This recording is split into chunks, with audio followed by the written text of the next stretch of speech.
مفتی طارق مسعود lectures.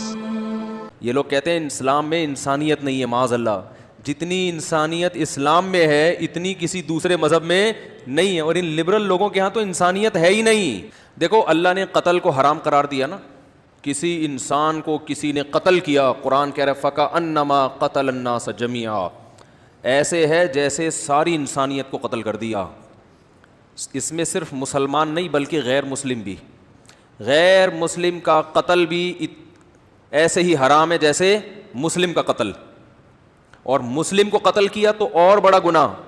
تمہیں اپنے جیسے انسان پر حکومت کرنے کا حق حاصل نہیں ہے، ایسی حکومت کہ اس کی جان کے مالک بن جاؤ، نا نا نا نا نا۔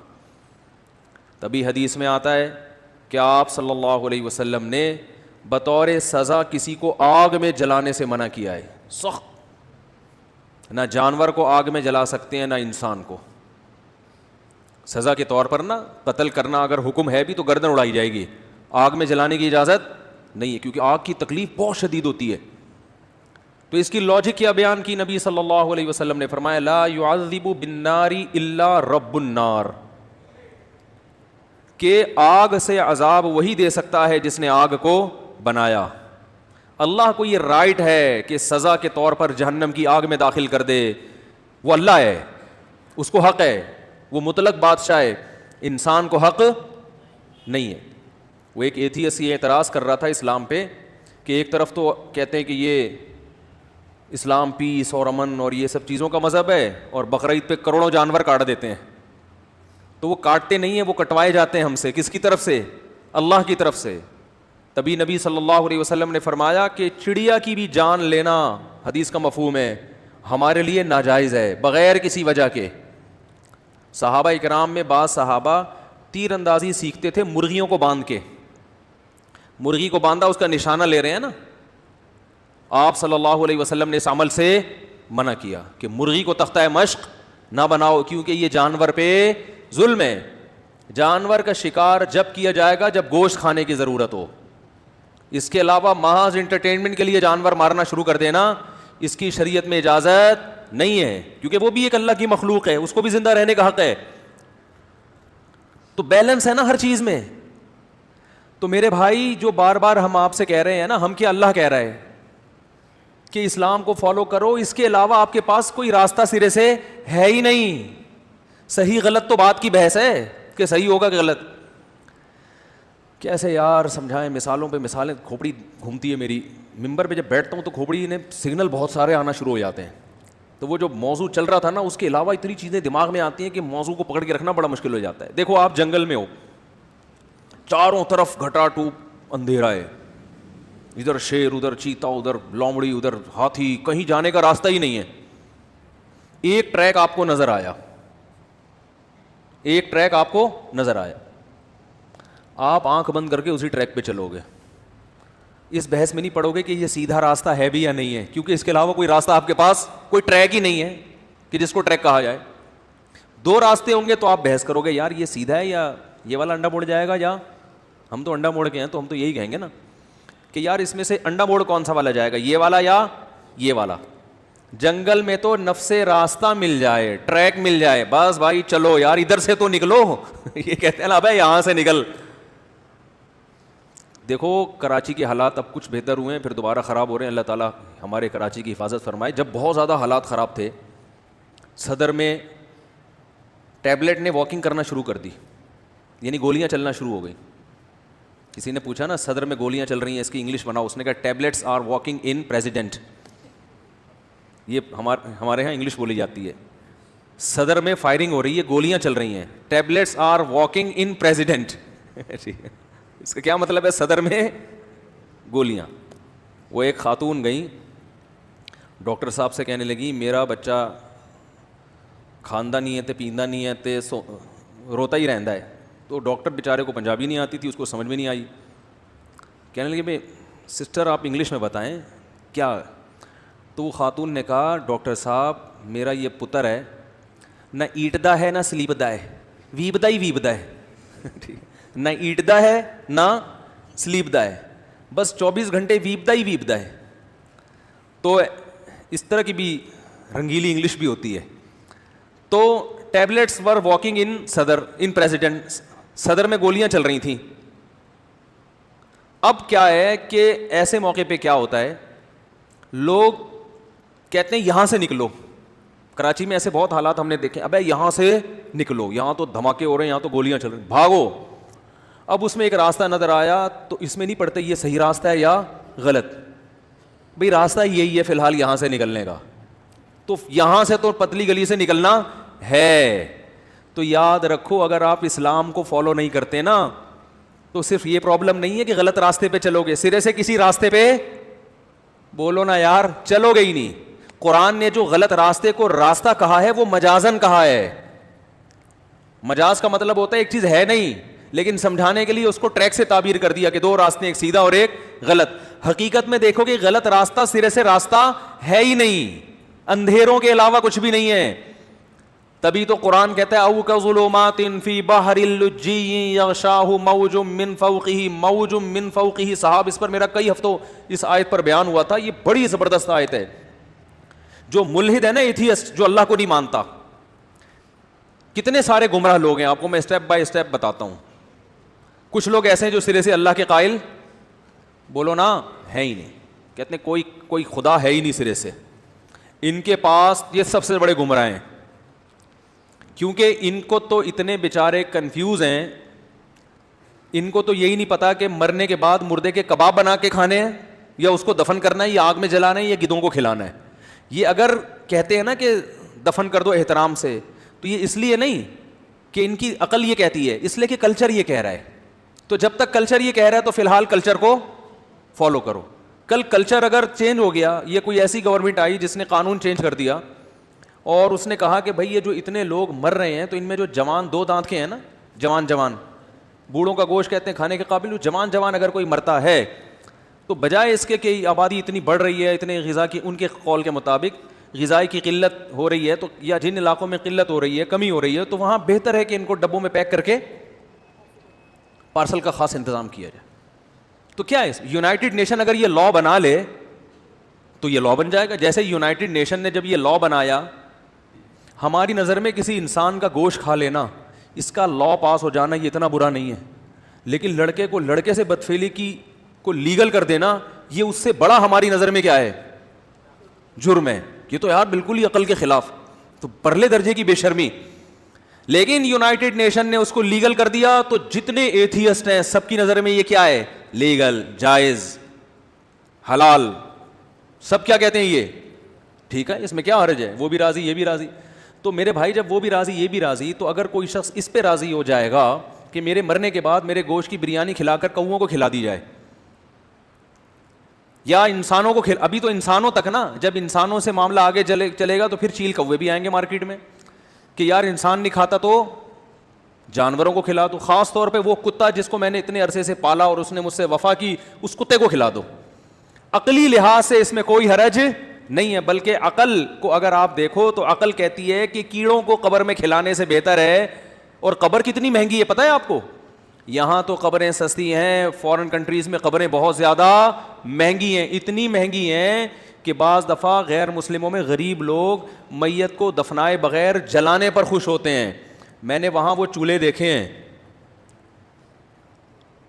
ہیں جس میں میت کو باڈی داخل کی, اتنا ٹیمپریچر زیادہ ہوتا ہے کہ 2 منٹ میں اس کے کباب بن کے واپس, کباب بھی نہیں راکھ بن کے واپس, 2 منٹ لگتے ہیں. تو آپ بتاؤ, انسانی عقل کہتی ہے کہ کوئی اپنی ماں کو اس طرح سے جلا دے, باپ کو اس طرح سے جلا دے, بتاؤ نا. لیکن جب لوگوں نے یہ کرنا شروع کیا تو عقل نے ماننا, آپ لوگ بولیں گے تو بات چلے گی آگے, جب لوگوں نے جلانا شروع کر دیا تو پبلک نے ماننا بھی شروع کر دیا. آپ یوٹیوب پہ دیکھیں, پارسی لوگ اپنے لواحقین گدھوں کو کھلاتے ہیں, یوٹیوب پہ جا کے دیکھیں آپ, کس کو کھلاتے ہیں, گدھوں کو. عقلی دلیل بڑی مضبوط, اور کیسے کھلاتے ہیں میں نے تو وہ ویڈیوز دیکھی ہیں. اور میں جب یہ ہانگ کانگ گیا تو وہاں میں نے کہا یار کوئی پارسی وارسی ہوں, مجھے دکھاؤ یہ میت کے ساتھ کرتے کیا ہیں. ابھی شوق ہے نا تھوڑا سا ویکھن دا کہ ہو کیا رہا ہے مارکیٹ میں. جب تک آپ دوسرے مذہب کو دیکھتے نہیں ہو نا, اس کو اسلام سے کمپیئر کرنے کا آپ کو موقع ملتا نہیں ہے. آپ کو اسلام کی خوبی, ہم تو ایک اسلامک کنٹری میں رہتے ہیں, چاروں طرف ہمارے کیا ہیں, مسلمان ہیں, ہمیں نہ شراب نظر آتی ہے, نہ کوئی ہمیں طوائف خانے الحمدللہ نظر آتے ہیں, تو ہمیں تو یہ چیزیں نظر نہیں آتی. تو اسلام کی قدر جب ہوگی جب ایسے کلچر میں دیکھو کہ یہ ہو کیا رہا ہے, پھر پتہ چلتا ہے یار اللہ نے ہمیں کیسے پاکیزہ ماحول میں پیدا کیا. انڈا موڑ کی قدر پیدا ہوگی, انڈا موڑ کی, صحیح ہے نا, قدر پیدا ہوگی یار جو بھی ہے. لیکن باپ کا احترام ہے, ماں کا احترام ہے, رشتہ دار آپس میں محبتوں سے ملتے ہیں, بھائی بہنوں کا ایک رشتہ ہے, خالہ بھانجے بھتیجی بھانجی پھوپھی, یہ سب رشتے ہیں آپس میں. تو خیر جلدی سے میں عرض کر رہا تھا کہ وہ کیا کرتے ہیں, آگ سے جلا دیتے ہیں. ہاں وہ یوٹیوب کی بات کر رہا تھا کہ آپ پارسیوں کو میں نے بڑی کوشش کی کہیں جا کے دیکھوں, مارکیٹ میں ملے نہیں. ہم نے کہا یوٹیوب ایسی چیز ہے جو ڈالو لکھ کے آ جاتا ہے. تو میں یہ عرض کر رہا تھا میرے بھائی کہ سب سے زیادہ گمراہ کون ہوتا ہے, جو اللہ کو سرے سے مانتے ہی نہیں ہے. یہ تو اتنی کنفیوژن میں ان کی لائف ہے, ان کو تو یہی نہیں پتا کہ مرنے کے بعد قبر میں جانا مناسب رہے گا یا کسی چولہے کے نیچے جل کے راکھ بننا مناسب رہے گا یا گدوں کو کھلانا عین مناسب. تو یوٹیوب پہ آپ سرچ کریں پارسی کیا کرتے ہیں, میں نے دیکھا ہے. میت آئے گی نا, ایک آدمی کا باپ کی میت ہے, ماں کی میت, کتنا مقدس رشتہ ہے یار باپ کا, جب تک آپ کی نگاہوں کے سامنے ہے تو اسلام کیا کہتا ہے, اس کی تعظیم کرو. کہتا ہے کہ نہیں کہتا؟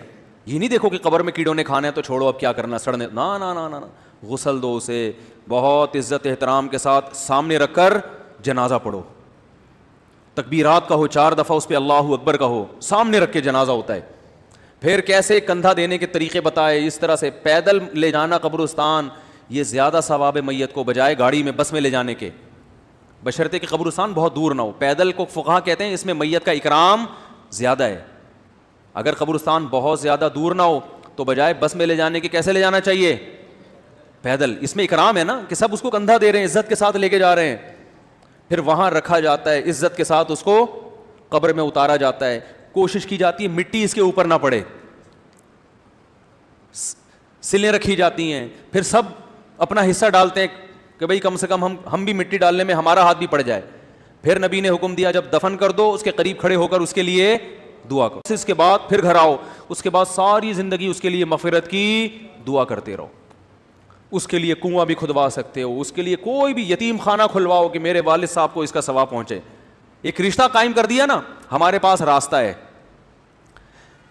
ملحد کے پاس کوئی راستہ بولو نہیں کہ مرنے کے بعد اس کا کرنا کیا ہے, کچھ نہیں پتا کہ اس کا کرنا کیا. کہہ رہے ہیں اتفاق سے جب وجود میں آیا ہے تو اتفاق سے مر بھی, بولو نا مر بھی. ہمارے پاس تو تسلی کے جملے بھی ہیں کہ یار اللہ کی امانت تھی, اللہ نے پیدا بھی اللہ نے کیا, اٹھایا بھی کس نے, اللہ نے. ان کے ہاں تو پیدا بھی ایک اتفاق سے ہو گیا, مرا بھی ایک بھائی ہی مر گیا ہے, بھائی مر گیا. کوئی تسلی, کوئی مغفرت کی دعا, کچھ بھی نہیں. اب مرنے کے بعد کریں کیا, کوئی راستہ نہیں ہے, کرنا کیا ہے اس کا. وہ کبھی پارسیوں کو دیکھے گا یوٹیوب میں کہ یار وہ اس سے متاثر ہوگا, تو وہ پارسی کیا کرتے ہیں اپنی ابا اماں بزرگ رشتوں کو نا, وہ اپنے جو پنڈت ہیں نا ان کے جو بھی پنڈت وہ لفظ ہے میں نے سنا ہے پنڈت, یہ سنسکرت لفظ ہے, کیا لفظ ہے یار وہ سنسکرت لفظ ہے, پتہ نہیں وہ ایک ماسٹر صاحب کہہ رہے تھے, الفاظ میں مجھ سے کبھی کبھار غلطی ہوتی ہے. تو وہ ان کے جو پنڈت ہوتے ہیں نا, پنڈت ہندوؤں کے ہوتے ہیں پارسیوں کے نہیں ہوتے, لیکن مجھے نہیں پتا پارسیوں کے بزرگوں کو کیا کہتے ہیں, فی الحال ہم پنڈت ہی لگا دیتے ہیں ان کے اوپر. تو وہ کیا کرتے ہیں, چھت پہ لا کے رکھی جاتی ہے لاش, اس کے بعد وہ میت کے گوشت کاٹتے ہیں. گدھوں کو پہلے سے پتا ہوتا ہے کہ ہمارے لیے خوراک آئی ہے. آپ دیکھیں یوٹیوب پہ گدھ پہلے سے آ جائیں گے کیونکہ وہ عادی ہو گئے ہیں نا کہ ہر تھوڑے دن بعد کوئی نہ کوئی آنے والا ہے. تو گدھ پہلے سے ہی جو ہے نا وہ خوشبو آ جاتی ہے, ان کو خوشبو یا بدبو جو بھی ہے وہ آ جاتی ہے. سارے گدھ ایسے باقاعدہ پروازیں جیسے اتر رہی ہوتی ہیں نا, دبئی میں آپ دیکھیں ایئرپورٹ پہ ایسے ایک جہاز کے پیچھے جہاز لگا ہوا ہوتا ہے ایسے, اور گدھ اترتا بھی بالکل جہاز کے اسٹائل میں, آپ نے دیکھا ہوگا. اڑتا بھی ایسے ہی ہے, پہلے دوڑتا ہے رن وے پہ, گدھ بہت بھاری ہے, پہلے اس اڑنے کے لیے تھوڑا چلنا پڑتا ہے اس کو, دوڑتا ہے پھر دوڑتے دوڑتے ایک دم اڑتا ہے. وہ اترتا بھی ایسے ہی بالکل اسٹائل وہی ہوتا ہے. تو ایسے گدھ جیسے دبئی میں فلائٹیں ایک کے پیچھے ایک, گدھ آتے ہیں چھت پہ اترتے ہیں, اور وہ جو ان کے جو بھی مذہبی رہنما ہوتے ہیں وہ کیا کرتے ہیں, چھری لے کے کھڑے ہوئے ہوتے ہیں. اب کسی کی والدہ ہے, کسی کی بہن ہے, کسی کے ماموں ہیں, کسی کے چاچو ہیں, کوئی بھی ہے, وہ کیا کرتا ہے, یہ پنڈلیوں کا گوشت یہاں سے جیسے بالکل بکرے کی چانپیں الگ کی جاتی ہیں نا, اس طرح سے سینے سے گوشت, پنڈلیوں کا گوشت سب کاٹ کاٹ کے ٹکڑے بنا کے کس کو پھینکتے ہیں؟ گدھوں کو کھلاتے ہیں وہ, اور گدھ کھا کھا کے پھر ہڈیاں چھوڑ دیتے ہیں, بالکل ہڈیاں صاف کر کے ختم, نام و نشان ختم میت کا. دلیل ان کے پاس بھی ہے اس توہین کی, اس بے عزتی کی, اس بے اکرامی کی. دلیل کیا ہے کہ قبر میں بھی کس نے کھانا ہے؟ بولو نا, کیڑوں نے ہی کھانا ہے. تو گدھ کھا لے کیڑے کھا لے ایک ہی بات ہے, بلکہ جب کیڑے کھاتے ہیں تو توہین زیادہ ہوتی ہے, اس لیے کہ جب کیڑے کھائیں گے تو میت پھٹے گی, پھولے گی, سڑے گی, آنکھیں باہر نکلیں گی, اس کو ختم ہونے میں ٹائم بہت لگے گا, اور یہاں 1 گھنٹے میں صفا چٹ, کوئی بے اکرامی نہیں, کوئی توہین نہیں. تو میرے بھائی اس سے پتہ چلتا ہے عقل جو ہے نا, عقل بہت سے مقامات پہ بڑی ٹھوکر کھاتی ہے. عقل بہت سے مقامات پہ آپ کو صحیح گائیڈ نہیں کرتی. ہمیں گائیڈنس کی ضرورت ہے, کوئی ہو جو ہمیں بتائے, انگلی پکڑ کے سکھائے, ہمیں بتائے. جیسے بچہ عقل استعمال کرتا ہے, ٹھوکریں کھاتا ہے, ماں باپ انگلی پکڑ کے بات بات پہ اس کو ٹوکتے ہیں, سمجھاتے ہیں, یہ کرنا ہے, یہ نہیں کرنا, یہ کھانا ہے, یہ نہیں کھانا, بڑوں سے ایسے بات کرنی ہے, چھوٹوں سے ایسے بات کرنی ہے. یہ ابا ہیں, ان کو پاپا بول رہے ہیں, ان کو وسیم بھائی نہیں بولنا. دیکھو بچے کو اگر یہ نہ سکھاؤ, ماں نہ سکھائیں کہ ان کو پاپا بولنا ہے, ابو بولنا ہے, ڈیڈی بولنا ہے, تو بچہ آپ کو کیا بولے گا؟ ستار بھائی. حقیقت ہے, بولے گا وسیم بھائی خیریت سے ہو, وہ یہ کرے گا. وہ تو یہی سن رہا ہے, وہ تو یہی سن رہا ہے. بچے کرتے بھی ہیں ایسا بعض دفعہ, تو وہ امی کو کچھ بھی بول دے گا, نام لے دے گا اس کو. تو مائیں سکھاتی ہیں نا, باپ سکھا. تو ایسے ہی اللہ ہمیں انسان کو سکھاتا ہے کہ دفنانا ایسے ہے, پیدائش کے وقت یہ کرنا ہے. تو ایک ایک چیز میں گائیڈنس کی ضرورت ہے. ہمارے پاس راستہ ہے, تو جو اللہ کا انکار کرتے ہیں سرے سے راستہ بولو نا ہے ہی, تو وہ چانپے بنا کے کھا جائیں. تو وہ اسی وجہ سے میں یہ جو بات لے کے چلا تھا, ان کی نظر میں آنکھیں کسی کو دے دینا وہ عقلی لحاظ سے ٹھیک ہے, کل وہ گوشت بھی تقسیم کرنا شروع کر دیں گے, لیکن علماء اس کی اجازت بولو بھائی نہیں دیتے. کہتے ہیں میت اسی طرح قابل تعظیم ہے جیسے زندہ آدمی. اس لیے ہم کہتے ہیں آنکھ پہلے سے اگر کوئی رکھی بھی ہو نا ہاسپٹل میں, جو غیر مسلم تو نہیں, وہ تو ڈونیٹ کر دیتے ہیں. تو وہ کر ہی دی ہے, وہ تو ضائع ہو رہی ہے نا, مطلب اس نے تو کر دی نا, اور ان کا مذہب بھی ہے. تو اس لیے کہتے ہیں اگر کوئی ہے, کوئی ایک جھلی شلی لگتی ہے, پوری آنکھ نہیں لگتی, تو ٹھیک ہے لگا لو. لیکن خود سے باقاعدہ, جیسے مرتا ہوا آدمی کچھ نہ ملے تو انسانی گوشت ملے تو کھا کے پیٹ بھر لو نا, وہ تو مجبوری میں سور کھانا بھی جائز ہے, لیکن پہلے سے سور پیک کر کے رکھنا کہ یار کیا پتا زندگی میں کوئی ایسا وقت آئے کہ میں مرنے لگوں. تو ایسے ہی باقاعدہ پہلے سے آنکھیں نکال کے ڈونیٹ کر دینا کہ کسی کو ضرورت پڑ سکتی ہے اس کے لگا دینا, اس کی اسلام میں اجازت بولو بھائی نہیں ہے. اور یہ یاد رکھو, بہت سے لوگ کہتے ہیں لاوارث لاشوں کے ساتھ یہ جائز ہے. یاد رکھو اسلام میں کوئی لاش لاوارث نہیں ہے, یہ بہت بڑا فالٹ ہے. ایک انجینئر صاحب ہیں, وہ بہت دنوں سے محبت کی بات نہیں ہوئی ان کے بارے میں. وہ ایک دفعہ یہ جو مرتے وقت اعضا ڈونیٹ کرتے ہیں نا, اس کی بحث کہہ رہے تھے کہ لاوارث لاشوں کے ساتھ ایسا ہوتا ہے, عام لاشوں کے ساتھ ایسا نہیں ہوتا. وہ تو ظاہر ہے کسی کا بیٹا ہے, وہ اپنے باپ کی کو کیوں دے گا, اس کی آنکھیں اور گردے مردے کیوں نکالے گا مرنے کے بعد. تو یہ لاوارث لاشوں کے ساتھ ہوتا ہے, لہذا گویا کہ یہ کیا ہے, جائز ہے. تو وہی ہے کہ ادھورا علم خطرناک ہوتا ہے. اسلام میں کوئی لاش لاوارث بولو نہیں ہے, جس کا کوئی نہیں ہے اس کے سب ہیں. حدیث میں آتا ہے سلطان ولی من لا ولی لہ من لا ولی لہ, جس کا کوئی ولی نہیں ہے نا تو حکومت اس کی ولی ہے. حکومت باپ بن کے اس کی وہی خدمت کرے گی جو حقیقی باپ کر رہا ہوتا ہے اپنی اولاد کی. کوئی لاش اگر کچرے میں خدا نخواستہ پڑی ہوئی ملی ہے, کوئی نہیں مل رہا, تو پھر سب مسلمانوں کی ذمہ داری ہے اس کو وہی پروٹوکول دیں جو اپنے بیٹے کو, اپنے بھائی کو, اپنی ماں کو پروٹوکول دیتے ہیں. بوڑھا ہے تو سب کا باپ ہے وہ, جوان ہے تو سب کا بیٹا ہے وہ, بلکہ اس کی تعظیم دوسرے سے زیادہ ضروری ہے, کیونکہ اس کی تعظیم کرنے والا کوئی ہے نہیں, کوئی اس کا محافظ نہیں ہے. تو اس لیے اسلام نے کہا سب محافظ ہیں اس کے, تو اب سب نے اس کی لاش کی حفاظت کرنی ہے. ایک صاحب نے یہاں محمد شاہ کے قبرستان میں اپنی والدہ کو دفن کیا, 3 دن تک قبر کی پہرے داری کرتے رہے.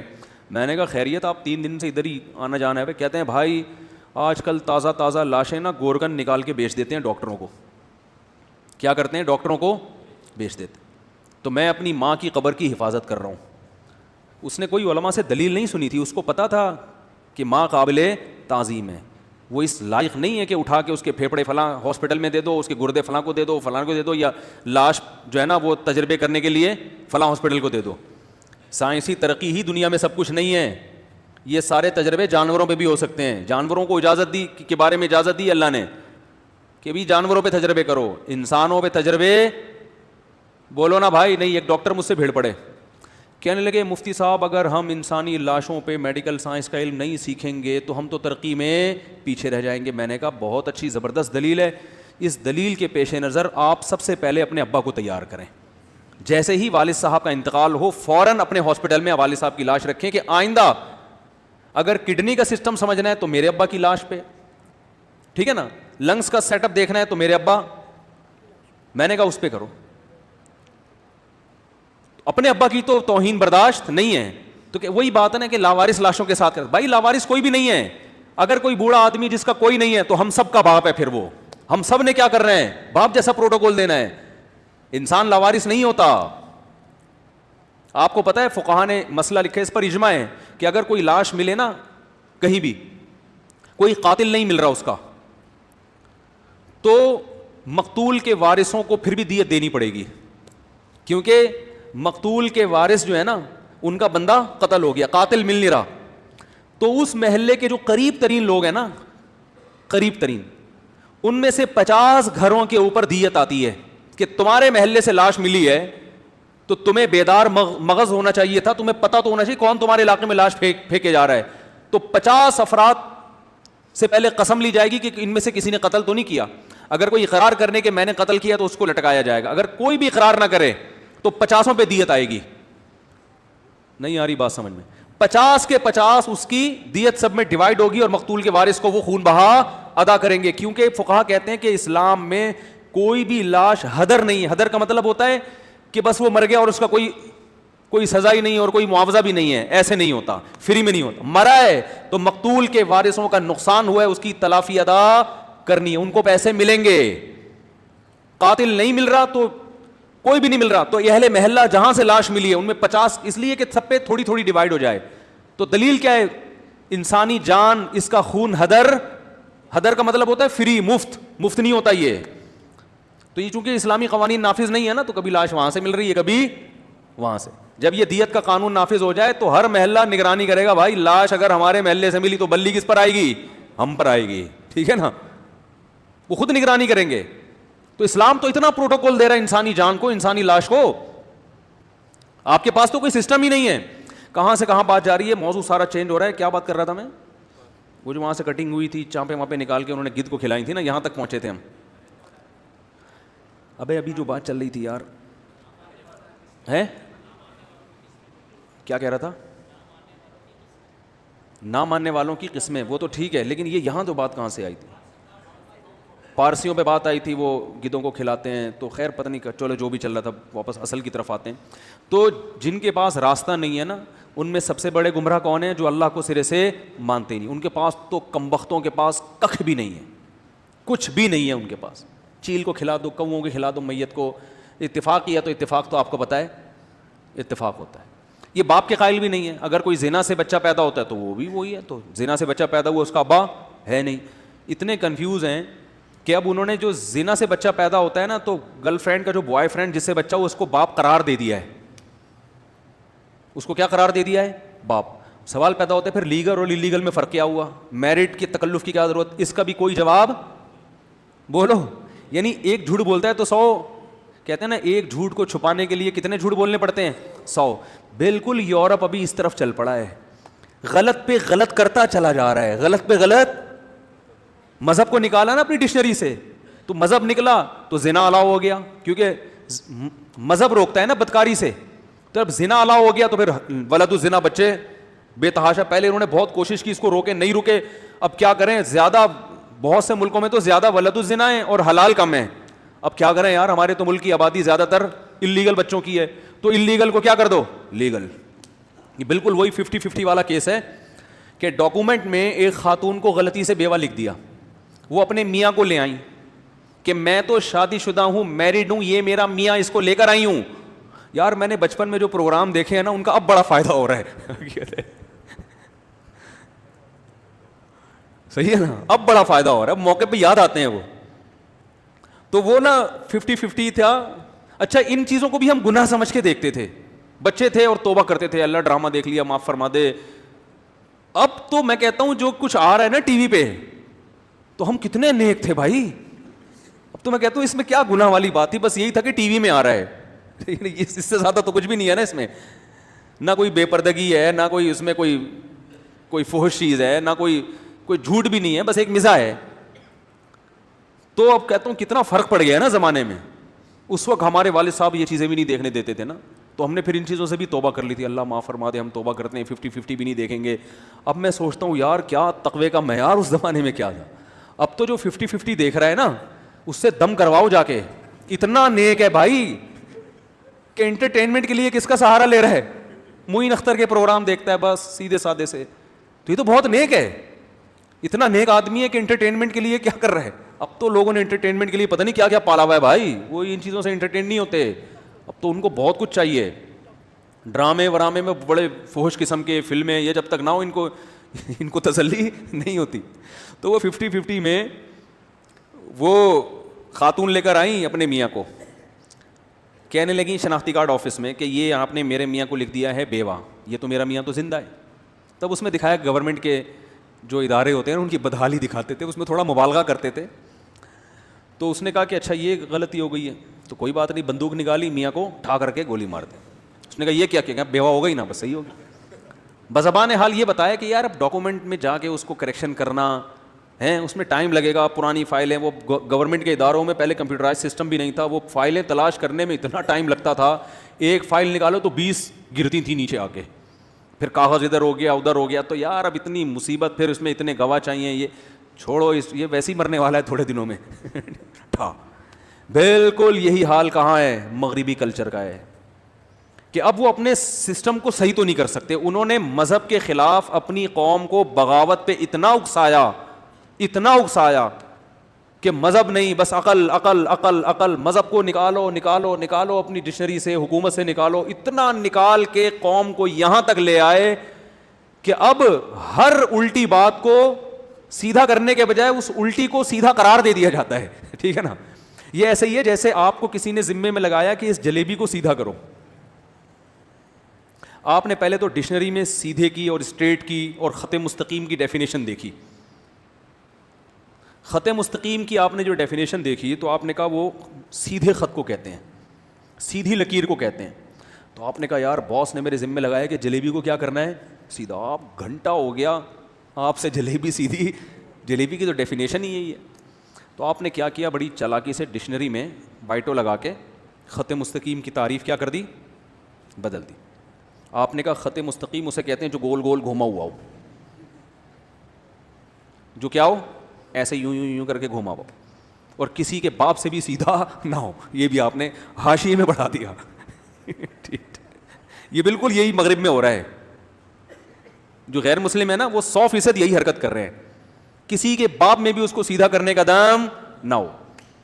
اٹ از کالڈ خط مستقیم, رائٹ کیا کہتے ہیں, اسٹریٹ. خط جو ہے نا, خط کو انگلش میں ایک تو وہ لیٹر ہوتا ہے نا, لائن کہتے ہیں آپ اس کو, سیدھی لائن. تو یہی کام ہوا ہے کہ انہوں نے پہلے معاشرے کو براڈ مائنڈڈ بنایا کہ بھئی خاتون کی مرضی ہے جیسا چاہیے. یورپ میں جو آج بے حیائی ہے وہ 100 سال پہلے نہیں تھی. میں تھائی لینڈ گیا نا, وہاں لوگوں نے بتایا, وہاں کے مقامی لوگوں میں, کہ جب تک گورا تھائی لینڈ میں نہیں آیا تھا, آج سے 100 سال پہلے ہمارے ہاں بہت زیادہ پردہ تھا. ابھی تک ان کے ہاں وہ مثالیں لکھی ہوئی ہیں ان کی زبان میں نا, جو جھونپڑیاں بنی ہوئی زبان ہوتی ہے. تھائی اور چائنیز زبان ایسے جیسے جھونپڑی, کرسیاں الٹی ہوئی, میزیں 2-4 الٹی پڑی ہوئی ہیں. ہمیں تو ایسا لگتا تھا یار یہ کیوں چیزیں الٹی سیدھی پڑی ہوئی ہیں, تو وہ ان کی لینگویج ہے.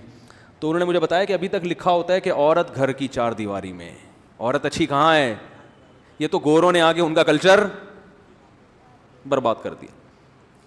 تو آہستہ آہستہ غلط چیز, پہلے ان کے لبرل لوگوں نے کہا یار یہ عورت کے پورے کپڑے, اسکارف, دوپٹہ کیا ہے یار, اتنا کوئی سارے کوئی, یہ ماحول کو ایسا آزاد کر دو تاکہ یہ لوگوں میں یہ حس ہی ختم ہو جائے. تو جب یہاں تک آئے ہیں تو پھر آنکھ مٹکے شروع, عورتوں میں پھر بے وفائی. جب پردہ ختم ہو گیا تو اپنے میاں کے علاوہ بہت سے لوگوں سے ان کی سلام دعا, اور پھر میاؤں کی دفتروں میں بہت سی عورتوں سے سلام دعا, ہوتے ہوتے فیملی سسٹم پھر میاؤں کو جب گرل فرینڈ اتنی سستے ریٹ پہ ملنے لگی تو شادیوں کی ٹینشن آہستہ آہستہ بولو بھائی ختم. اور پھر فیملی پلاننگ نے آ کے اور بیڑا غرق کر دیا کہ بچے 2 ہی اچھے. انہوں نے کہا جب 2 ہی اچھے تو 50 سال میں بھی ہو سکتے ہیں. وہ ہمارے یہاں تو جلدی اس لیے بھی کرتے ہیں نا کہ یار ابھی سے اسپیڈ ہوگی تو 45-50 تک اتنے ہو جائیں گے ہمارے پاس. صحیح ہے نا. بعض لوگ اب ہمارے یہاں بھی زیادہ تر اسی ماحول سے متاثر ہو گئے ہیں. جلد شادی کی ایک وجہ یہاں یہ بھی ہے کہ یار اولاد جوانی میں جوان ہو جائے تو ظاہر ہے بڑھاپے میں تھوڑی بچے ہوں گے. ابھی پال لیں گے, جوانی میں ہی پال پوس کے بڑا کر دیں گے, ابھی آسان ہے بڑھاپے میں. تو یہ ساری چیزیں, لیکن سب کے اگینسٹ چلایا تو نتیجہ کیا نکلا جو آپ کے سامنے ہے. وہ یہ کلچر چاہتے نہیں تھے, قطعاً نہیں چاہتے تھے. وہ یہ نہیں چاہتے تھے کہ آبادی اتنی گھٹ جائے کہ اب ہم بڑھانے پر آئیں تو بڑھے ہی نہیں. اب قوم بڑھنے کے لیے تیار نہیں. وہ کہہ رہے ہیں یار یہ ہم کیوں ٹینشن پالیں, جب بچے پہلے 2 اچھے تھے 100 سال پہلے, تو آج بھی 2 ہی اچھے ہیں. اب گورنمنٹ ان کی کہہ رہی ہے بڑھاؤ بڑھاؤ, کہہ رہے ہیں بھائی کیوں بڑھائیں کیوں بڑھائیں. جب عورت کی صحت کم بچوں میں ہے تو گورنمنٹ کے کہنے پہ 8 کیوں پیدا کریں ہم. تو وہ نہیں مان رہے. وہاں کی گورنمنٹ اتنی بیزار آ چکی ہے نا, اتنی بیزار. یہ تو ہم اور آپ یہاں بیٹھے ہیں, آپ ذرا ان ملکوں کے صدور صدروں سے, وزیر اعظموں سے جا کے پوچھیں تو پتہ چلے گا. وہاں کے ماہرین سر جوڑ کے بیٹھے ہوئے ہیں. لیکن کمال کی بات یہ کہ وہ قوم کو تو ترغیب دے رہے ہیں, خود اپنے 2 سے زیادہ پیدا کرنے کے لیے وہ بھی تیار نہیں ہے کہ ہم کیوں ٹینشن لیں. اور اسلام نے ہمیں کیا راستہ دیا, یہب, گفٹ ہے اولاد. یہ ٹینشن نہیں ہے, یہ کیا ہے, گفٹ ہے. بچہ گھر میں ہوتا ہے ایک تحفہ ہے, گھر میں رونق ہے. خیر, تو اب کیا مسئلہ ہوا کہ ان کے ہاں پہلے بے پردگی آئی, گرل فرینڈ بوائے فرینڈ کا سسٹم آیا, ہوتے ہوتے ولد الزنا, بچے پیدا ہونا شروع. تو ان کے آپ پرانے اخبار دیکھیں نا, 60-70 سال پرانے. میں نے اپنی کتاب میں ان کے اخباروں کے, لندن کے اخباروں کے حوالے دیے ہیں, جو میری کتاب ہے اس میں حوالے دیے ہیں. وہ پریشان ہیں کہ انلیگل بچے بہت پیدا ہو رہے ہیں, ان کو روکو. لیکن قانون سازی کے باوجود بھی وہ بچے رکے نہیں. تو پھر مجبور ہو کے انہوں نے girl friend boy friend system کو کیا کر دیا, لیگل. وہی ہے کہ جلیبی اب سیدھی نہیں ہو رہی تو سیدھی کی تعریف کیا کر دی, سیدھی اسے کہتے ہیں جو یوں یوں یوں یوں ہو اور کسی کا باپ بھی اس کو سیدھا نہ کر سکے. تو انہوں نے کہا کہ اچھا کیریکٹر, اچھا کردار, اچھا معاشرہ, اسے نہیں کہتے کہ آپ کے یہاں انلیگل بچے بہت ہیں. یہ انلیگل ہے ہی نہیں, یہ تو قانون کی صفحہ نمبر, قانون کی فلاں کتاب کے صفحہ نمبر فلاں پہ لکھا ہوئے کہ سارے لیگل ہیں. انلیگل کیا ہوتا ہے, بس مرد اور عورت کا ملاپ ہوا تو بچہ لیگل ہے. انلیگل وہ ہوگا جو بلوٹوتھ سے پیدا ہوا ہو, وائی فائی سے پیدا ہوا ہو, ٹھیک ہے نا, یا کلوننگ کر کے پیدا ہو گیا. یہ تو بچے باقاعدہ پروسیس وہی ہے جو نیچرل پروسیس ہوتا ہے. اب یہ نہیں پتا وہ گدھے گھوڑوں کا بھی تو نیچرل ہوتا ہے. تم انسان ہو, تم گدھے گھوڑے تھوڑی ہو. صرف نیچرل ہونا کافی تھوڑی ہے, مہذب ہونا بھی ضروری ہے. سمجھ میں آ رہی ہے بات کہ نہیں ہے. تہذیب انسان کو جانوروں سے ممتاز کرتی ہے. خیر, نتیجہ کیا نکلا, پھر مذہب جب گیا تو بوڑھے ماں باپ کو لفٹ کرانا لوگوں نے, بولو نا, چھوڑ دیا. جب لفٹ کرانا چھوڑ دیا تو یہ بھی لیگل ہے بھائی. گورنمنٹ نے جب دیکھا کہ لوگ فٹ پاتھ پہ پڑے ہوئے ہیں, بوڑھے باپوں کو, سائنٹسٹ ہوگا, چیزیں ایک سے ایک ایجاد کر رہا ہے, لیکن بوڑھے باپ کو کہاں ڈالا ہوا ہے, فٹ پاتھ پہ. پڑھے لکھے بہت ہیں, سب کچھ ہے, رشتے کیا ہو گئے, انسانیت کیا ہو گئی, ختم. کیونکہ اب ہر آدمی کیا استعمال کر رہا ہے, اپنی کھوپڑی, عقل. وہ کہہ رہے ہیں میرے پیرنٹس نے تو جوانی کی زندگی گزار دی, عیاشی کر لی, اب مجھے تو عیاشی کرنے دینا.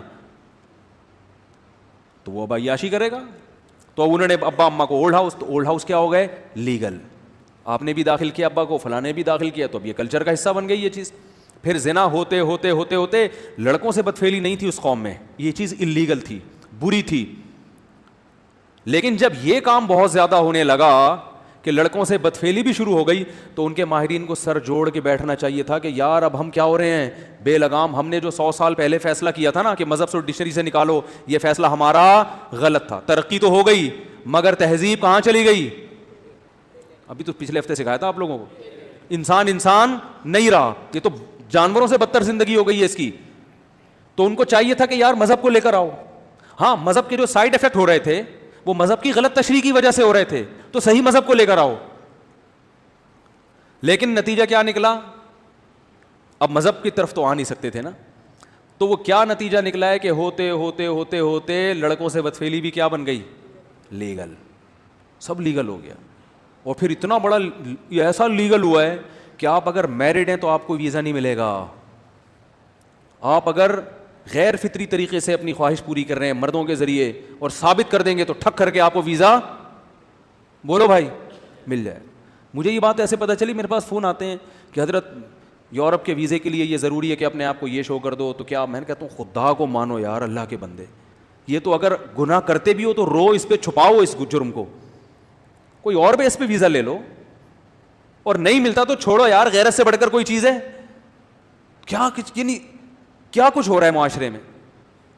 تو غلط غلط غلط غلط غلط غلط غلط ہو کہ اب ان کے ہاں مردوں کی ایسی کی تیسی ہونے لگی ہے. پتہ ہے آپ کو, مردے جل رہے ہیں, کوئی راکھ بنا کے رکھ رہا ہے, 6 مہینے لاشیں پڑی رہتی ہیں پوسٹ مارٹم کے نام پہ یا سائنسی تحقیق کے نام پہ, تو سب کچھ. اور ایک وقت آئے گا, ایک بڑے ہمارے ایک دوست ہیں, بہت زیادہ انہوں نے گوروں میں ٹائم گزارا ہے, کہہ رہے ہیں آپ انتظار کریں, عن قریب جو محرم رشتے ہیں نا ان سے میرٹ کا قانون بھی پاس ہونے والا ہے. وہ رشتے جو محرم ہوتے ہیں, جن کے بارے میں ہم تصور نہیں کر سکتے, انہوں نے کہا یہ جا اسی طرف رہے ہیں, آہستہ آہستہ. ایک مجھے تو یہ لفظ زبان سے نکالتے ہوئے شرم محسوس ہو رہی ہے, لیکن جو قریب ترین آپ کے محرم رشتے ہیں جن کی طرف آپ اس نیت سے دیکھنا گوارا نہیں کرتے, انہوں نے کہا آپ دیکھیں گے کہ بہت جلد ان ملکوں میں یہ لا بھی پاس ہو جائے گا کہ مرد ہو عورت ہو کوئی بھی رشتہ ہو وہ ایک دوسرے سے اپنی سیکشل ڈیزائرز پوری کر سکتے ہیں. یہ بھی لیگل ہو جائے گا. جیسے آج ہم سے یہ سنا نہیں جا رہا نا, آج گوروں سے بھی یہ لفظ نہیں سنا جاتا, لیکن ٹریک جس پہ وہ چل رہے ہیں وہ اس کا انجام بولو نا بھائی یہی ہے. تو بھائی شکر ادا کرو تمہارے پاس اسلام ہے. تو میں کہہ رہا تھا سب سے بڑی گمراہی میں کون ہوتا ہے؟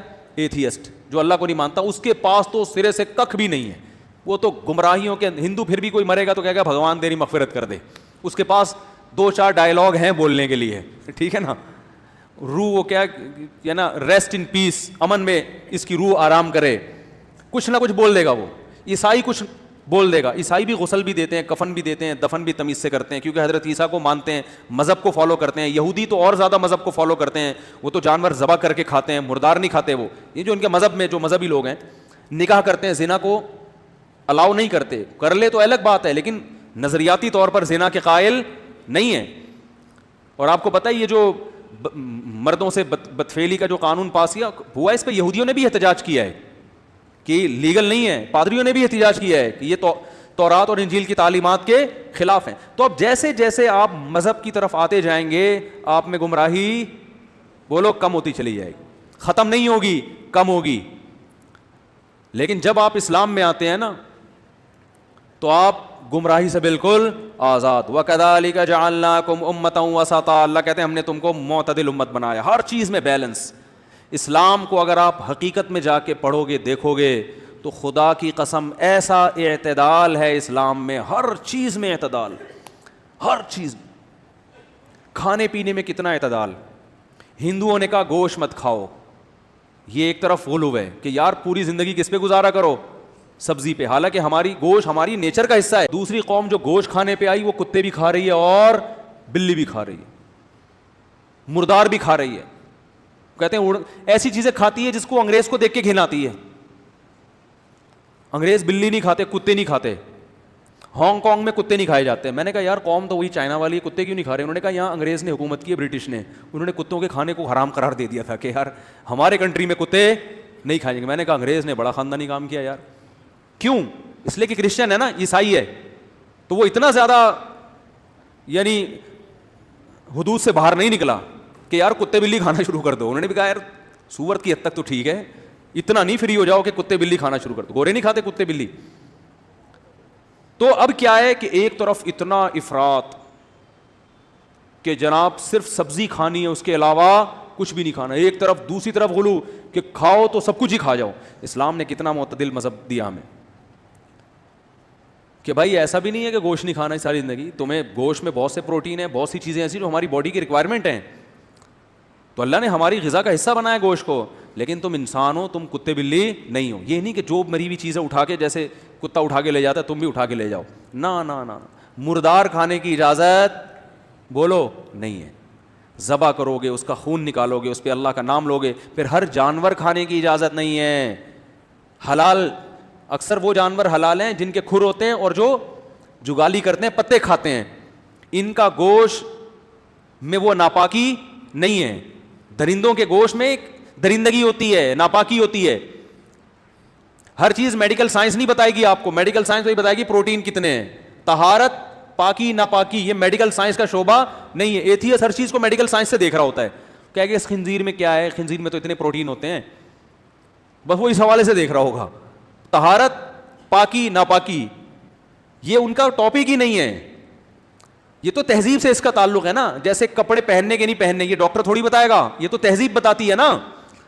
ڈاکٹر تو کہے گا بھائی اگر ٹیمپریچر ہے اور اتنا کہ آپ برداشت کر لو تو کپڑے نہ بھی پہنو تو آپ کی صحت کو کوئی نقصان, بلکہ فائدہ ہی ہے, دھوپ لگے گی ڈائریکٹ وٹامن ڈی ملے گا آپ, تو اس میں وٹامن ڈی کی ویلیو ہے. تبھی آپ دیکھو باہر کنٹریز میں جاؤ نا تو سمندر کے کنارے سارے ایسے لیٹے ہوئے ہوتے ہیں کپڑے اتار کے, کیونکہ ہم نہیں لیٹ سکتے چاہے وٹامن ڈی سارا ہی ختم ہو جائے.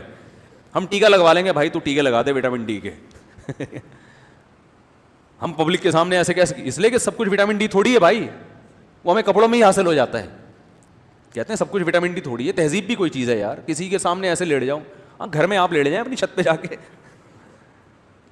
اکیلے ہو, پبلک کے سامنے تھوڑی ایسے وہ لیٹے گا آدمی. ستر کا چھپانا کیا ہے اسلام میں فرض ہے. تو اب کیا ہے کہ اسلام نے بیلنس, بس میں بات کو ختم کر رہا ہوں, اعتدال دیا, کھانے پینے میں اعتدال. ایک قوم نے کیا کیا, بعض آپ نے مذہبی رہنما دیکھے ہوں گے جن کے کہیں کے بھی بال نہیں ہوتے, جنگل میں ہوتے ہیں, بھویں بھی میں نے دیکھے ایسے, یہ جو آئی بروز ہے نا یہ بھی انہوں نے کاٹی ہوئی ہوتی, کہیں کے بال سرے سے ہیں ہی نہیں, عجیب سے بنے ہوئے ہوتے ہیں.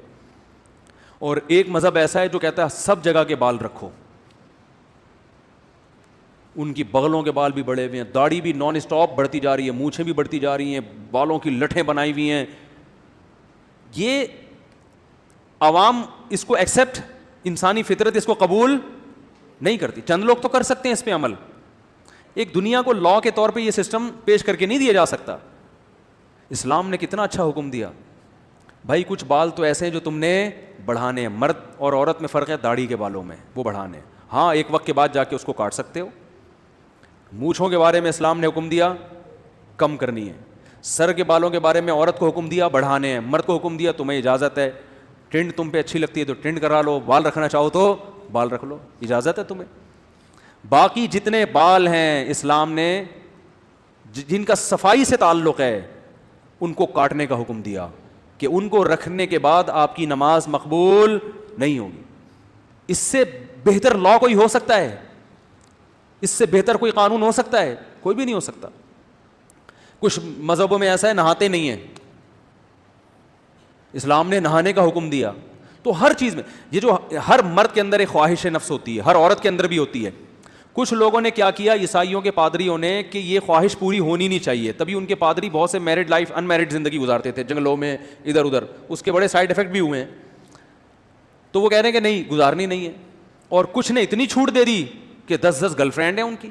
اسلام نے مرد اور عورت دونوں کی نیچر کو دیکھا ہے کہ بھائی دونوں کو ایک دوسرے کے لیے بنایا ہے, لہذا ایک دوسرے سے دور رہنے کا تو سوال پیدا ہوتا ہی نہیں ہے. لیکن گدھے گھوڑوں کی طرح نہیں بھائی, ایک کانٹیکٹ ہونا چاہیے شادی کا. اور چونکہ مرد میں خواہش زیادہ ہے اس کو زیادہ بیوی رکھنے کی اجازت دی, عورت میں خواہش کم ہے اس کو ایک سے زیادہ مرد رکھنے کی اجازت نہیں دی. یہ بھی نیچر کے عین مطابق ہے.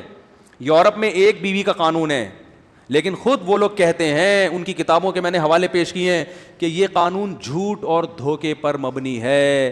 مرد کی بیوی ایک ہوتی ہے اور ادھر ناجائز تعلقات اس نے بہت رکھے ہوئے, الا ماشاء اللہ چند لوگوں کے علاوہ. تو ہر چیز میں کیا ہے, بولو بھائی, بیلنس ہے. ہر چیز میں اعتدال ہے. اور عبادت میں اعتدال ہے.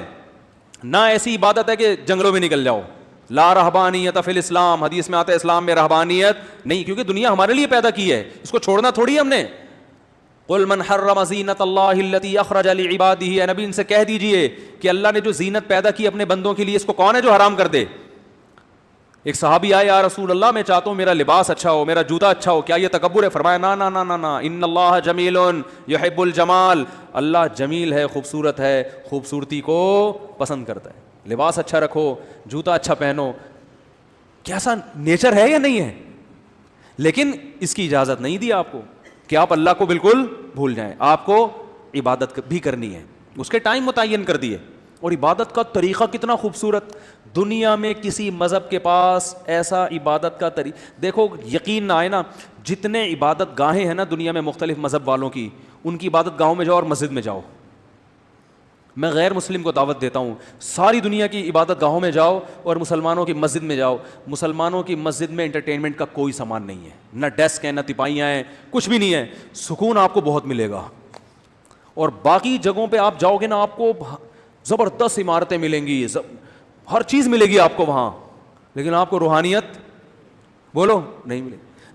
عبادت کا طریقہ دیکھ لو, نماز جیسی عبادت ہے دنیا کے کسی مذہب میں جو آپ کو پہلے وضو کروائے, آپ سے 3 دفعہ دانت صاف کروائے, آپ سے 3 دفعہ ناک صاف کروائے, ہے بھائی, آپ سے 3 دفعہ چہرہ دھلوائے, بازو دھلوائے, اور جمعے کے دن پورا غسل کروائے, ٹھیک ہے نا, اور پھر اس کے بعد آپ کو پرمیشن ملتی ہے کہ اللہ کے سامنے ہاتھ باندھ کے کھڑے ہو آپ, ورنہ آپ کو اللہ کے سامنے ہاتھ باندھنے کی پرمیشن نہیں ہے. دنیا کے بہت سے مذہب میں میلا کچیلا ہو کے وہ کہتے ہیں اللہ کو راضی کیا جا سکتا ہے, تبھی ان کے عبادت گاہوں میں بدبو ہے. تو بھائی ایک ایک چیز, پھر وراثت کے مسائل دیکھو یار, کہ محمد صلی اللہ علیہ وسلم تو امی تھے, لکھنا پڑھنا نہیں جانتے تھے, انہیں کیسے پتا چل گیا کہ بیٹے کا دگنا ہونا چاہیے, بیٹی کا آدھا ہونا چاہیے؟ اس لیے کہ بیٹے پہ خرچے زیادہ ہیں. عرب تو بیٹی کو 1 کوڑی نہیں دیتے تھے. ایک طرف غلو یہ تھا کہ بیٹی کا وراثت میں حصہ نہیں ہے, دوسری طرف انگریز نے بیٹی اور بیٹے میں کیا کر دیا, بولو بھائی, برابری. اور اپنے لحاظ سے بڑے فنڈر گیری کے, یار ہم نے عورت کو مرد کے برابر کر دیا. برابر نہیں کیا, مرد سے بہت پیچھے دھکیل دیا آپ نے. کیسے دھکیل دیا, بس یہ بیان کر کے میں اپنی بات ختم کرتا ہوں. دیکھو, ایک آدمی کا انتقال ہوتا ہے, وہ مر گیا, بیوہ بھی نہیں ہے کوئی, اس کا 1 بیٹا اور 1 بیٹی, اور وراثت چھوڑی اس نے کتنی, 3 لاکھ روپے. اسلام کہتا ہے 2 لاکھ بیٹے کو دو, 1 لاکھ بیٹی کو. بظاہر ظلم ہے کہ یار وہ بھی تو بیچاری اتنا ہی حصہ, یعنی وہ بھی تو اتنی ایسے ہی رشتہ تھا نا جتنا اس کا ہے. لیکن اسلام اس 2 لاکھ مرد کو دے کے اس پہ خرچے 4 لاکھ کے ڈال رہا ہے, ٹھیک ہے نا, اور بیٹی کو 1 لاکھ دے کے خرچہ اس پہ 1 روپے بھی نہیں ڈال رہا. اس لیے کہ بیٹی کی جب شادی ہوگی تو شادی کے موقع پہ مہر کا خرچہ کس کے ذمہ ہوگا, اس لڑکی کے ذمہ ہوگا, اس کے شوہر کے ذمہ ہوگا. پھر شادی کے موقع پہ دعوت ہوتی ہے, بارات کا اسلام میں تصور نہیں ہے, وہ دعوت کو ولیمہ کہتے ہیں. وہ ولیمے کا خرچہ کس پر ہوگا, ارے بولو یار جلدی جلدی. پھر آپ لوگ بھول جاتے ہو, جب شادی ہونے کا ٹائم آتا ہے نا بھول جاتے ہو آپ, پھر باراتوں میں جا رہے ہوتے, کھا رہے ہوتے, طبیعت سے پھوڑ پھاڑ کے آتے ہو, پھر بیان سن رہے ہوتے میرا بارات کے خلاف, اس کو پھوڑ پھاڑ کے آتے ہو طبیعت سے. تو وہ ولیمے کا خرچہ کس کے ذمہ ہے, شوہر کے. پھر لڑکی رخصت ہو کے شوہر کے گھر جائے گی, گھر پرووائڈ کرنا کس کے ذمہ ہے, شوہر کے. فقہا کہتے ہیں عورت 1 کروڑ روپے کی بھی مالک ہو نا, اربوں خربوں کی بھی مالک ہو, اور شوہر کے پاس دھیلا بھی نہیں ہے, پھر بھی اس کے سارے خرچے کس کے ذمہ ہیں, شوہر کے. وَعَلَى الْمَوْلُودِ لَهُ رِزْقُهُنَّ وَكِسْوَتُهُنَّ بِالْمَعْرُوفِ, قرآن کے الفاظ ہیں کہ بچے کی ماں کا سارا خرچہ کس پر ہے, بچے کے باپ پر ہے, شوہر پر ہے, عورت کے. اور اس پر چاروں ائمہ کا اتفاق ہے. یعنی اسلام میں جتنے فرقے جتنے مسلک ہیں نا, کوئی ایک بھی اس سے اختلاف نہیں کرتا, اس پہ سب متفق ہیں کہ عورت ارب پتی بھی ہوگی تو گھر پرووائڈ کرنا کس کی ذمہ داری ہے, شوہر کی. گھر میں جتنا سامان ہوگا ضرورات زندگی کا وہ کون کرے گا, شوہر کرے گا. اس کے جو ابا سے 1 لاکھ ملے تھے وہ ایز اٹ از اس کی پاکٹ میں, بولو نا بھائی, موجود ہے. آگے ڈیلیوری, اس کا سارا خرچہ کس کے ذمہ ہے, شوہر کے. بچے کا سارا خرچہ کس کے ذمہ ہے, اس کی پڑھائی, اس کو کھلانا. فقہا بیان کرتے ہیں کہ لا یشارکہ فیہ احد, ابا کے ساتھ بچے کے نان نفقے میں کوئی بھی شریک نہیں ہے, یعنی ابا کے علاوہ کسی پہ بھی نہیں ہے یہ خرچہ, نہ بھائی پر, نہ ماں پر, نہ دادی, نہ دادا, نہ نانی, نہ نانا. ٹوٹل آپ کے 14 بچے ہوں, سارا خرچہ کس پر ہے, بولو نا بھائی, باپ کے اوپر ہے. تو وہ 1 لاکھ اس کے ابھی تک جیب میں پڑے ہوئے کہ نہیں پڑے ہوئے. پھر آگے کے درجنوں مسائل ہیں سارا. تو اس کے 1 لاکھ سے یہ ہوگا کہ اگر یہ نصاب کے برابر پہنچ رہے تو زکوٰۃ واجب ہے, وہ بھی اسی کے فائدے کے لیے, آخرت میں ذخیرے کے لیے. سمجھ میں آ رہی ہے بات. اور شوہر کو اس کے مال میں ذرا بھی حق حاصل بولو نہیں ہے, وہ اپنی مرضی سے جہاں چاہے خرچ کرے, یہ اس کا پیسہ ہے. اب آتے ہیں وہ جو جس لڑکے کو 2 لاکھ روپے ملے تھے, اس کو کتنے ملے تھے, 2 لاکھ. اس کا کیا ہو رہا ہے بیچارے, اس نے شادی کی ایسی خاتون سے جس کو اپنے ابا سے 1 لاکھ ملے تھے, ٹھیک ہے نا, اور اس کو اپنے ابا سے کتنے ملے ہیں, 2 لاکھ. وہ 1 لاکھ لے کے آئی. سب سے پہلے مہر کا خرچہ. یہ تو آج کل 10-20 ہزار مہر ہیں اونے پونے, ورنہ مہر اسلامی تاریخ میں بہت ہوا کرتے تھے. سب سے پہلا خرچہ کیا ہوگا, مہر کا. جہاں جن کنٹریز میں انگریزوں کا اثر نہیں رہا نا, یا ہندوؤں کے ساتھ اختلاط نہیں رہا, آج وہاں عورت کا مہر بہت زیادہ ہوتا ہے. ہندوستان میں مہر کم ہو گیا, پاکستان میں کم ہو گیا, لیکن آپ قبائلی علاقوں میں جاؤ نا جہاں گوروں نے حکومت نہیں کی, وہاں مہر ٹھیک ٹھاک. افغانستان میں جاؤ, وہاں حکومت کی کوشش تو بہت کی ہے مگر حکومت کی نہیں, وہاں عورتوں کا مہر بہت زیادہ ہے. مرد کا بیڑا غرق ہو جاتا ہے بیچارے, دکانیں بک جاتی ہیں, پھر شادی ہوتی ہے, وہ مہر مانگتے ہیں. مہر کیا ہے؟ عورت کو تحفظ, کہ کل چھوڑ دیا تو فری میں, دیکھو فری کی چیز کو چھوڑنا 2 منٹ میں آسان, 8-10 لاکھ کم سے کم مہر ہے وہاں. اس کا فائدہ یہ ہوتا ہے کہ آپ نے اس وقت تو جان جوکھوں میں ڈال کے اپنی پراپرٹی بیچ کے شادی کر لی, اس کے بعد یہ نہیں ہوگا کہ آپ اگلے دن اس کو چھوڑ دیں, کیونکہ طلاق کی صورت میں مہر بہرحال واجب الادا ہو جاتا ہے. کیونکہ طلاق سے پہلے تو عورتیں اکثر مہر مانگتی نہیں ہیں کہ چلو میاں تم ہمیں بھی خرچ کر رہے ہو, مانگ لیں تو ان کا حق ہے, لیکن طلاق کے بعد تو فوراً ادائیگی. تو ایک تحفظ ہے نا اسلام نے دیا ہے عورت کو کہ بھئی طلاق کا اختیار تو تمہیں ہے, لیکن طلاق کو تمہارے لیے کیا بنا دیا ہم نے؟ مشکل. کیونکہ دوبارہ شادی میں پھر 18 لاکھ, پھر 20 لاکھ, پھر تو اور مشکل ہو جائے گی. کنوارے کی تو پھر بھی لوگ دلچسپی ہوتے ہیں, ایک دفعہ طلاق دیتی پھر تو ڈبل مہر مانگ رہے ہوتے ہیں. ابے تو نے اس کو دیے گا, ہماری بیٹی کو بھی کل دے سکتا ہے, 25 لاکھ لکھ دے تو. ٹھیک ہے نا, ایسا ہو رہا ہے معاشرے میں, اور یہ حق بنتا ہے لڑکی والوں کا. بھائی ہمیں کیا پتا, آپ ایک کو چھوڑ چکے ہیں, پتہ چلا کہ کل اس کو بھی چھوڑ دیں, تو کچھ چھوڑیں تو کچھ ہو تو صحیح اس کے پاس. تو اب وہ بیچارے جس کو 2 لاکھ روپے ملے تھے, وہ جب شادی کرے گا تو مہر میں ہی 2 ہو سکتے ہیں نکل جائیں اس کے. ٹھیک ہے نا, چلو نہیں نکلے, اس کے بعد نان نفقہ, پھر خرچہ, پھر بچوں کے اسکول کی فیسیں, بچوں کا سارا خرچہ. تو اسلام نے اس کو 2 دے کے لیے کس سے لیے 2 کروڑ روپے اس سے, اور عورت کو 1 لاکھ دے کے اس پہ ذمہ داری کچھ بھی نہیں ڈالی سوائے زکوٰۃ اور قربانی کے. وہ بھی نصاب تک اگر مال پہنچ رہا, وہ بھی اس کا حق ہے کہ عبادت کرنے کا تو اس کا بھی دل چاہتا ہے نا. تو کیسا اعتدال. اور پھر مرد پہ یہ ذمہ داریاں ڈال کے پھر عورت کو اتنا حکم دیا ہے کہ جب یہ مکھنچو اتنا تم پہ خرچ کر رہا ہے تو تھوڑا سا اس کی اطاعت کر لو, تم غلامی نہیں کرو, اطاعت کرو. اطاعت الگ چیز ہے, غلامی الگ چیز ہے. فرما بردار بن جاؤ اس کا. اس سے کیا فائدہ ہوتا ہے؟ دونوں کا رشتہ مضبوط ہوتا ہے. کیونکہ اگر مرد پہ اتنی ذمہ داریاں ڈال کے عورت کو کہے کہ تم نے ماننی نہیں ہے, تو کہے گا میں کو پاگل ہوں, میں گدھا بن کے سب کچھ کر رہا ہوں میں, اور چلے گی میری نہیں. تو اس سے رشتے کیا ہوں گے؟